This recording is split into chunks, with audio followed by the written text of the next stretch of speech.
O Brasil já teve definições internacionais das mais variadas. Já houve críticas como um país sem grande importância, porque seria o país das bananas, o país da promessa, o país do futuro, uma Belíndia, porque conseguia reunir o que tinha de melhor no primeiro mundo, mas também do terceiro mundo.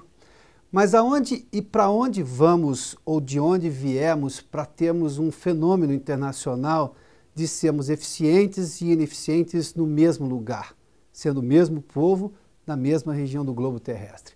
Para tentar entender um pouco da realidade brasileira, nosso convidado hoje é Fábio Barbosa, que é presidente executivo da Abril Media. Então, Fábio, bem-vindo. Agradeço a oportunidade de ter essa conversa com vocês. Falarmos do orgulho de ser brasileiro antes de começar essa entrevista, então eu já vou lhe fazer essa pergunta, que é um tema muito caro para mim. Não vou lhe perguntar se o senhor tem orgulho de ser brasileiro, mas qual o nível do seu orgulho de ser desse país? Olha, é o nível mais alto possível. Eu morei no exterior durante alguns anos, já faz 20, 30 anos, a vida passa rápido. Como estudante e profissional? Como estudante e profissional. Eu estudei fora e trabalhei fora. E eu trabalhava, aqui falando um pouco do nome da empresa, eu trabalhava na Nestlé, que foi uma grande escola para mim, trabalhava na Suíça. E um dia eu falei, quer saber, eu vou voltar para o Brasil, porque lá é o meu lugar. Eu tive a oportunidade, e a vida foi boa para comigo, tive uma boa educação, mas eu falei, quer saber, minha contribuição maior é lá no Brasil. Aí acabei saindo da Nestlé, vim para o Brasil e assim entrei no mercado financeiro, porque já que eu trabalhava em finanças, por que não trabalhar em banco? Mas eu vim sobretudo para o Brasil. E aí eu trabalhei, resumidamente, no Citibank, no ABN, que virou Banco Real, e depois no Santander. E as pessoas perguntavam para mim, Fábio, tem alguma chance de você ir para Nova York, ou Amsterdã, ou Madrid? E minha resposta padrão era, chance não tem nenhuma, tem um risco danado, mas chance não, porque eu quero ficar aqui. Então eu tenho um grande orgulho de ser brasileiro e eu acho que o Brasil vai ser aquilo que dele nós fizermos.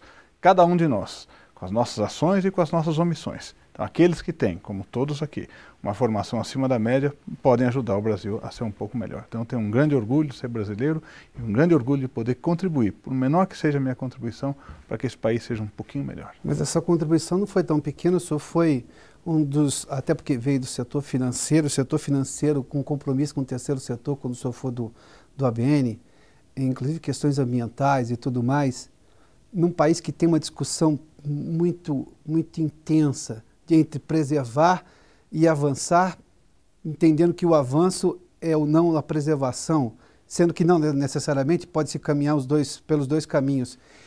Por que nós temos essas discussões ainda, eu diria que é meio primatas ainda, de que, olha, para avançar eu preciso deflorestar, eu preciso cortar árvore, eu preciso estragar o meio ambiente? É discussão que existe ainda na campanha eleitoral desse ano, né? Eu acho que duas coisas. Primeiro que nós estamos num mundo do e não um mundo do ou. Logicamente, alguns são debates difíceis, mas fazer uma coisa ou outra é muito fácil, né? O desafio, e a tecnologia nos ajuda muito, a educação nos ajuda muito nisso, é fazer uma coisa e outra, né? Como é que você protege o meio ambiente e produz alimentos, né? Quer dizer, qual é a tecnologia, qual é a estratégia, qual é o processo que viabiliza isso? Então esse é o ponto principal, não é ou produz alimento ou protege o meio ambiente, né? Isso é muito fácil. Então, se a gente não produzir alimentos, obviamente que o meio ambiente está protegido, mas não resolveu a vida. Também se proteger, enfim, fizer o contrário e sair abrindo espaço para produzir a qualquer preço os alimentos sem produzir o meio ambiente, daqui a pouco temos um problema gigantesco. Então, esse mundo, esse equilíbrio é muito importante. Daí vem para o segundo ponto. Eu acho que tem muitos dilemas verdadeiros, mas a maior parte são o que eu chamo falsos dilemas. Tem muita coisa que pode ser feita sem que haja necessidade de você paralisar a economia ou paralisar um setor. É o que eu chamo desses falsos dilemas. Pessoas, falei para a empresa, não apenas questão do meio ambiente, mas, por exemplo, as empresas que olham para o meio ambiente têm um custo maior, portanto, têm um resultado menor. Isso se falava muito, é um luxo olhar para a questão ambiental. Isso não é verdade. O que a gente notou é que as empresas que olham a questão ambiental, isso está provado já no Sustainability Index, ou até num fundo que nós criamos no Banco Real, quando eu estava lá há muitos anos, e até hoje tem uma performance muito boa. Esse fundo só investe em empresas com boa governança corporativa. A princípio, alguns achavam, não eu, que esse fundo renderia menos, porque se a empresa olha essa questão ambiental com muita atenção, ela obviamente é menos rentável que as outras. Isso não se provou verdadeiro. Na verdade, elas são mais rentáveis, porque é uma questão de aproveitar gastar menos água, gastar menos energia, você reciclar materiais não é necessariamente mais custoso, né? É uma necessidade, você tem que fazer isso e com tecnologia, com cabeça, com processo, mas sobretudo com esse foco de que é possível, você consegue fazer muita coisa. Então minha contribuição é essa. Falsos dilemas podem ser colocados de lado e a gente pode trabalhar no mundo do E. Sim. Os falsos dilemas vêm porque nós vivemos um mundo de extremistas ou extremismos protagonizados, evidentemente, por extremistas, ou meio ambiente, ou produtividade maior no campo, ou inflação, ou crescimento, ou estabilidade. Ou seja, eu estou sempre sofrendo de extremistas e não necessariamente de uma análise um pouco mais abrangente. Eu acho que tem muito preconceito, né? Quer dizer, ideias já definidas.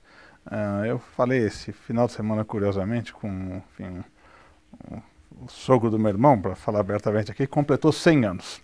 100 anos, um sábio, né? E ele fala uma coisa muito interessante. Ele fala, no Brasil se acha muito, se lê pouco e não se pesquisa nada.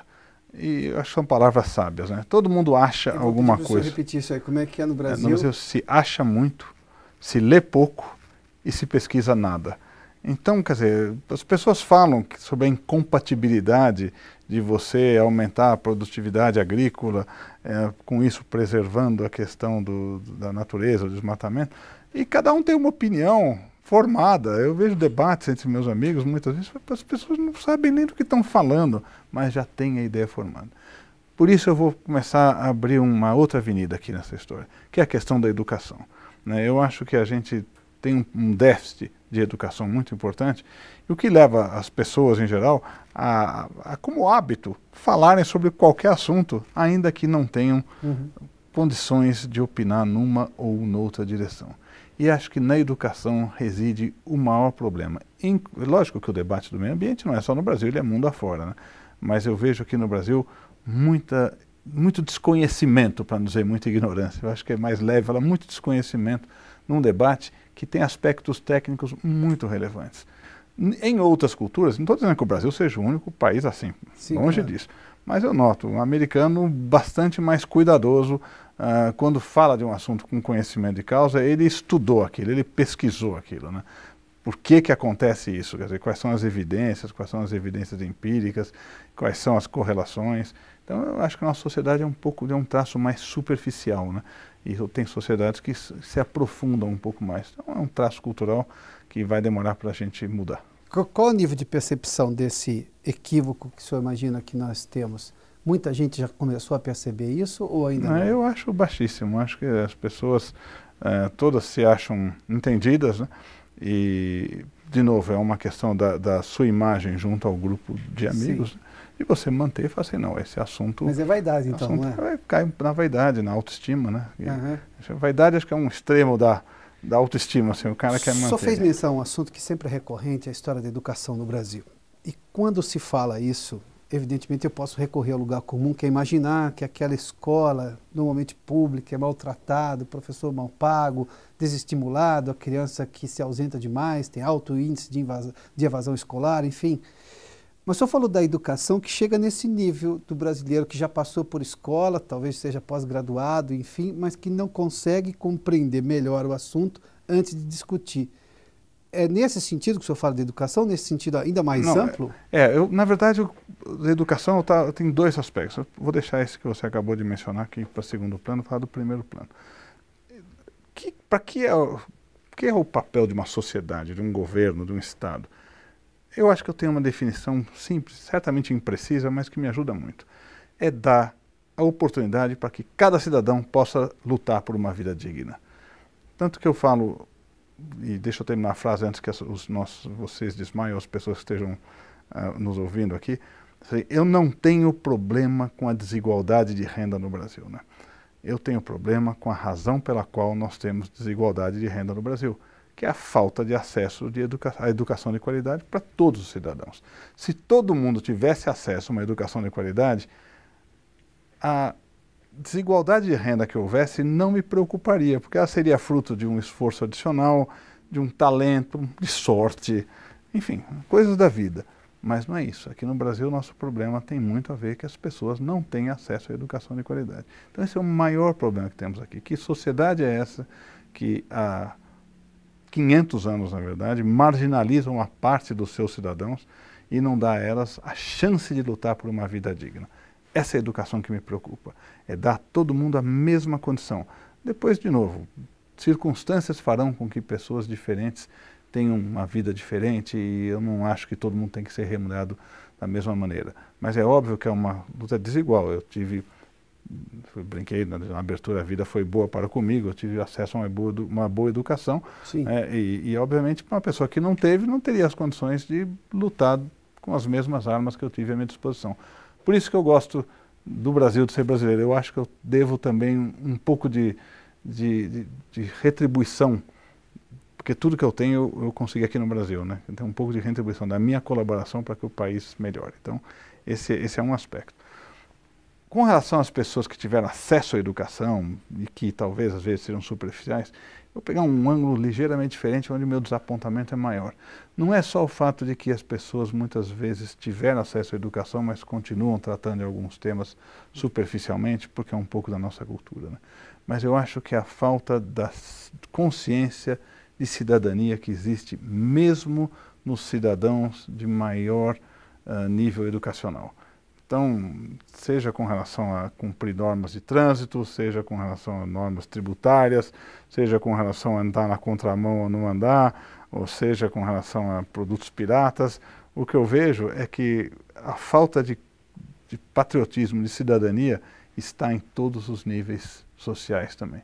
Apesar da educação talvez dar uma vantagenzinha para aqueles que tiveram acesso a uma educação melhor, ser um pouco mais consciente do papel do cidadão, mas acho que é um outro problema que a gente tem no Brasil. Então, são problemas que vão demorar muitos anos, décadas para se resolverem, mas a gente precisa endereçar. As pessoas precisam se conscientizar do papel que lhes cabe na construção de uma sociedade.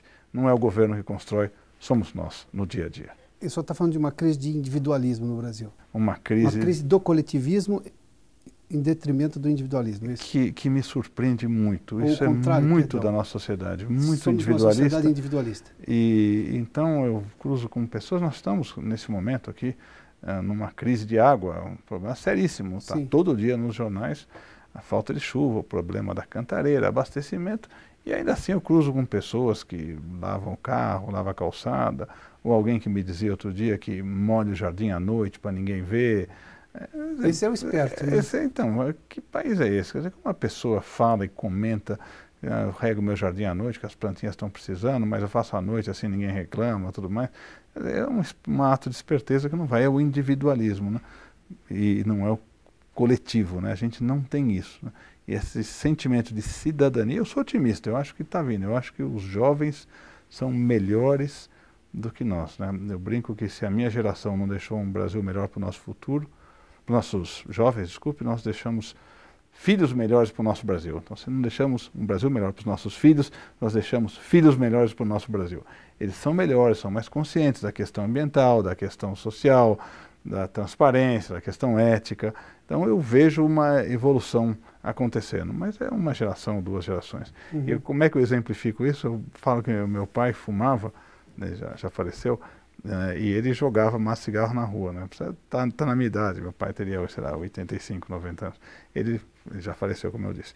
Ele jogava papel na rua. Eu nunca joguei. A minha filha bate em alguém que porventura joga um papel na rua. Então tem uma evolução acontecendo. Ativismo maior. E meu pai jogava, não é que ele era o ponto fora da curva.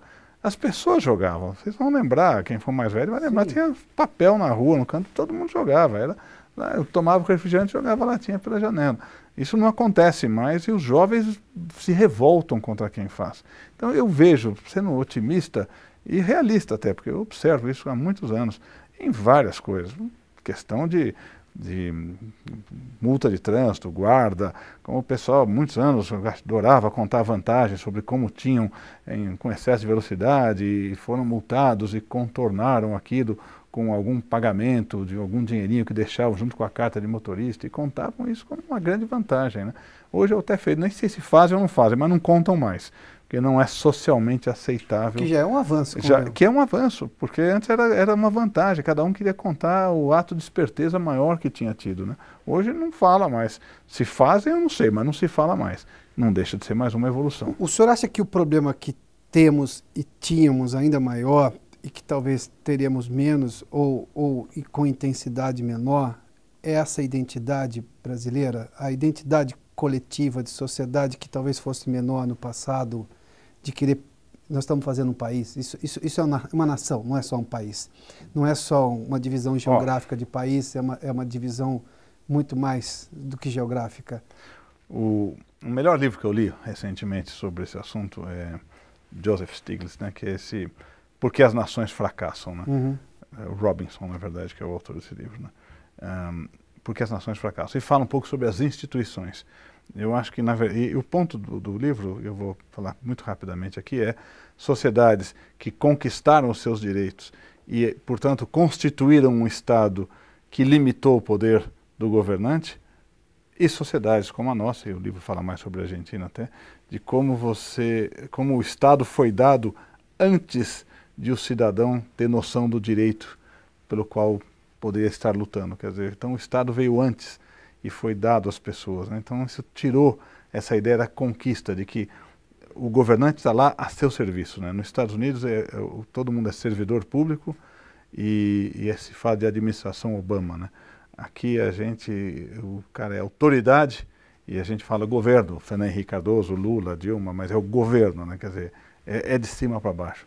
Então eu acho que esse sentimento de que nós somos o Estado não está na nossa sociedade, como de muitos dos nossos vizinhos também aqui na América Latina, né? Pela maneira como foi constituída a sociedade. Como é que eu diminuo, quando o senhor falou de medidas educacionais, para tentar diminuir essa diferença, no sentido de dar oportunidade igual a todos, e aí, claro, as circunstâncias, o talento de cada um vai fazer a diferença, é natural supor que ninguém vai viver, todo mundo vai viver com a mesma renda, porque esses talentos são diferentes e nada mais do que justo que quem seja melhor seja mais bem remunerado. Mas como é que eu começo a resolver isso daí num país que parece já fez várias tentativas, algumas avançaram, talvez a estabilidade na economia tenha sido o primeiro, há programas sociais hoje que começam a oferecer vaga em universidade, que é controverso, programas de cotas raciais que oferece vagas exatamente a negros e índios que tinham problemas de acesso à universidade, mas que também é controverso. O que está indo num bom caminho, que na verdade precisa só de ajuste, mas a ideia é boa, que acontece hoje no país, na sua opinião? Primeiro, eu acho que a gente nunca deu o foco devido à questão da educação, né? Isso é um problema histórico do Brasil. Nunca foi prioridade nossa. Nunca foi prioridade na extensão que deveria ser. Sempre foi falado, mas nunca foi feito. É uma sociedade, vou usar um termo forte aqui, se me permite, é uma sociedade cruel que marginaliza 1/3 dos seus cidadãos sem dar a eles a oportunidade de ter acesso à educação de qualidade. Esse é o ponto que eu quero ser recorrente. Então, se o problema é acesso à educação de qualidade, vamos começar na base, né? Hoje nós temos acesso à educação, tanto que eu estou tendo que dizer acesso à educação de qualidade, porque a educação, voltando 20 anos, hoje a gente compara, as pessoas estão nas escolas, praticamente todo mundo, enfim, tem as exceções, não é todo mundo, é 95, 97, enfim, mas as pessoas estão nas escolas. Agora precisa melhorar a qualidade da escola. Daí vai ter que trabalhar professor, tem que trabalhar o sistema de remuneração, sistema de avaliação. Eu estou envolvido com a Secretaria de Educação do Estado de São Paulo, justamente trabalhando. Tem pessoas muito mais envolvidas que eu, aliás, mas eu também participo, para ver quais são os problemas que podem levar a educação do Estado de São Paulo a melhorar daqui a 20 anos. É um projeto de longo prazo, mas ele tem que ser prioridade, né? E daí precisa, e a gente tem tido muito apoio do governo do Estado de São Paulo, uma visão de longo prazo, porque os resultados não aparecem imediatamente. Mas escola é período integral, professores bem remunerados, uma avaliação que leva a uma meritocracia, onde professores mais comprometidos ganhem mais. O fator, isoladamente, que mais impacta a educação é o professor. Então, é ali que precisa ser trabalhado. Agora demora, não tem professores, o professor precisa ser, esse é um dos objetivos desse programa, é que professor seja uma profissão que as pessoas almejem, que elas queiram ser professor. Hoje ninguém quer ser professor. Ninguém não, pouca gente quer ser, não é uma profissão desejada. Então a gente está trabalhando nisso. Demora, mas tem que ser a prioridade. Veja o que a Coreia fez, veja o que o Japão fez. A Coreia recentemente, o Japão fez lá atrás. E o impacto que isso teve nas suas sociedades. Aí sim, diminuindo a questão da desigualdade de renda. Aonde ela tem que ser feita, não com curativos, que tem seu mérito, de Bolsa Família e tudo, tem seu mérito, tem seu papel, a sociedade, nesse momento, tem que remediar. Mas a verdadeira cura virá o dia que todo mundo tiver acesso à educação de qualidade. Então é um programa coerente, de longo prazo, que trabalhe a metodologia, mas que trabalhe, sobretudo, o professor. Né? É ele que vai ser o fator determinante para que a gente melhore a educação. Evidentemente que é de longo prazo, porque leva tempo. E o senhor vê cada vez mais gente entendendo que não dá para entregar a escola boa no dia seguinte, que é um tempo que isso vai levar, porque se as pessoas não compreenderem o tempo, o projeto naufraga. Eu vejo com otimismo sinais de que vários políticos estão entendendo isso, né? Que tem que ser feito, que demora, mas que não há outro caminho, né? Então eu vejo, disse há pouco, estou envolvido num projeto aqui no estado de São Paulo, o estado do Ceará fez um trabalho maravilhoso em termos de educação, né? Outro dia alguém me chamou a atenção para o número de cearenses que estão no ITA, que é uma faculdade de engenharia de primeiríssima linha, como é conhecida, e um número desproporcional, e eu me arrisco aqui a dizer que será 30%, ou talvez até um pouco mais, um pouco menos, de estudantes que vieram do Ceará, porque o Ceará está um programa muito sério de educação há muitos anos. Certamente vai ter que ampliar de maneira que todos tenham acesso a isso, mas conseguir uma educação de qualidade. Então o Ceará fez, Pernambuco está fazendo, Minas Gerais, São Paulo, enfim, tem governantes que estão entendendo que é uma questão de processo, é uma questão de gestão. Eu vejo aqui a Secretaria da Educação do Estado de São Paulo, são 210 mil funcionários, 250 mil funcionários, algum número. É uma das maiores empresas do mundo, fora os aposentados. Quer dizer, isso é uma questão de gestão, né? Isso não é uma questão de um educador, que obviamente precisa estar lá para colocar a sua visão, direcionamento e tudo mais.